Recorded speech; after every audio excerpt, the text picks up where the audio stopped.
It was supposed to be a peaceful weekend, a short break from the city noise, deadlines, and traffic. When Aria booked the small countryside hotel, she was only looking for silence. The place had 5 stars on every travel site, quiet, beautiful, and full of history. What could possibly go wrong? But the moment she stepped into the Ridgeway Hotel, she felt something was off. The lobby looked charming, with its old wooden floors, gold-framed paintings, and sparkling chandeliers, but the air felt heavy. It was as if the building itself was watching her. The woman at the counter smiled, but it was a bit too wide. "Welcome, Miss Aria. You'll be staying in room 313, our best room, with a stunning mountain view." Her voice was polite, but her eyes didn't match the smile. Room 313 was beautiful but old-fashioned. A large bed with crisp white sheets, a desk with an antique lamp, and right in front of the bed a tall mirror with tarnished silver edges. Aria noticed the mirror first. It was spotless, yet something about it made her uneasy. She could see her reflection perfectly, but she felt like the reflection was a split second slower than her actual movements. She laughed it off. "Probably just my imagination," she whispered to herself. After unpacking, she sat by the window to enjoy the mountain view. The sunset painted the sky in shades of orange and pink. It was peaceful, almost magical. But when night fell, everything changed. At exactly midnight, Aria was jolted awake by a soft sound. It was like humming, a woman's voice, low, sad, almost like a lullaby.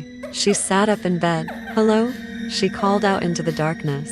The sound stopped instantly. Silence filled the room. Her eyes darted toward the mirror. Her reflection was standing, but she was still sitting in bed. Aria froze. The reflection tilted its head slightly, then smiled. It wasn't a friendly smile. It was stretched to wide, grotesquely unnatural. Then she blinked, and just like that, the reflection was copying her movements again, perfectly normal. She gasped, her heart pounding. "No, I'm dreaming." She ran to the bathroom, splashed cold water on her face, and when she looked up at her reflection in the bathroom mirror, it began to fog up slowly, forming 2 words: "Welcome back." The next morning, Aria went downstairs to the cafe, trying to shake off the night's terror. The same woman at the front desk greeted her with that same unsettling smile. "How was your night, Miss Aria?" she asked. "It was fine, just a bit noisy." The woman's expression didn't change, but her hands stopped typing. "Noisy? That's unusual. We only have 4 other guests." "Oh, I must have been dreaming," Aria replied quickly, trying to sound casual. But before she left, the woman said something that made her stop cold. "You know, room 313 used to be locked for many years." Aria turned back. "Why?"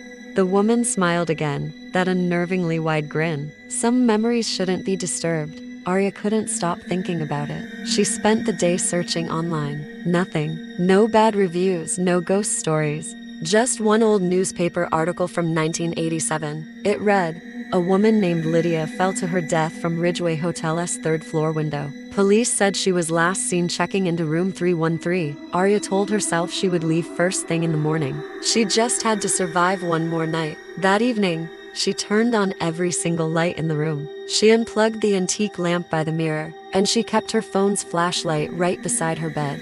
At 11:57 p.m., she heard footsteps in the hallway. Slow, careful, coming closer and closer. She rushed to the peephole. No one was there. But when she turned around, the mirror's reflection wasn't hers again. This time, the reflection walked toward her, even though Aria hadn't moved an inch. She stumbled backward. Her reflection stepped forward. Then the lamp flickered, and for a split second she saw another woman in the mirror, wearing a white nightgown, her eyes black like empty shadows. The woman whispered, "Why did you come back?" Aria screamed and ran to the door. It wouldn't open. The knob was ice cold, completely frozen in place. Behind her, the mirror began to crack. Each fracture sounded like a whisper. "Stay with me." Then everything went dark. When she woke up, the sun was shining. Everything looked normal. The mirror was whole again. She packed her bag in a frenzy and rushed downstairs. But when she tried to check out, the receptionist looked confused. "Check out? But you just arrived last night."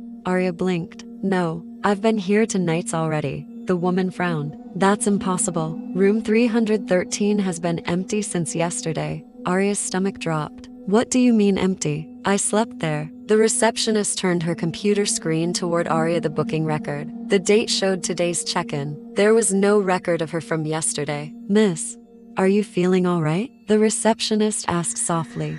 Aria looked down at the keycard in her hand. It was labeled room 303, not 313. Confused and disoriented, she stepped outside. Her phone buzzed. An unknown number. She answered. Hello? A woman's voice replied, the same soft, humming tone from her room. I'm waiting, Aria. Then the line went dead. Her phone showed the call had lasted 13 seconds, but the call time was from yesterday. Aria couldn't leave. Not yet. She needed to see the room again to prove to herself it was real.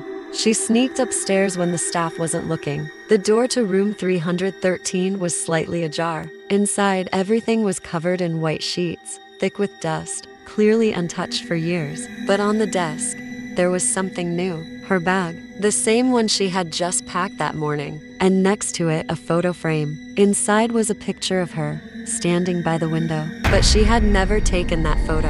And in the background, a pale woman stood behind her reflection, smiling. Aria backed away, her heart pounding in her chest. Then the mirror began to hum again. The humming turned into a soft voice. You left me here once. You won't leave again.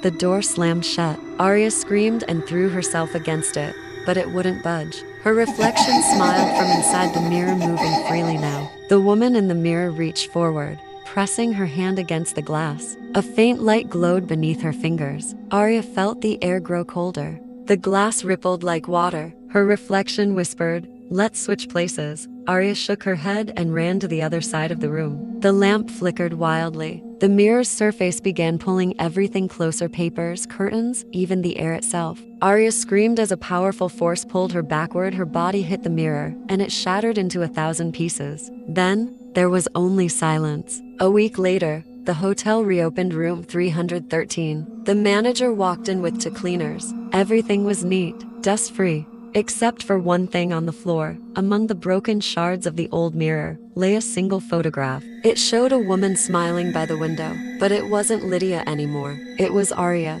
A few months passed. A new tourist arrived at Ridgeway Hotel, a young man named Daniel. He checked in, tired from his long drive. The receptionist smiled warmly. Welcome, sir. You'll be staying in our best room, room 313. That night, as Daniel brushed his teeth, he noticed something odd in the mirror.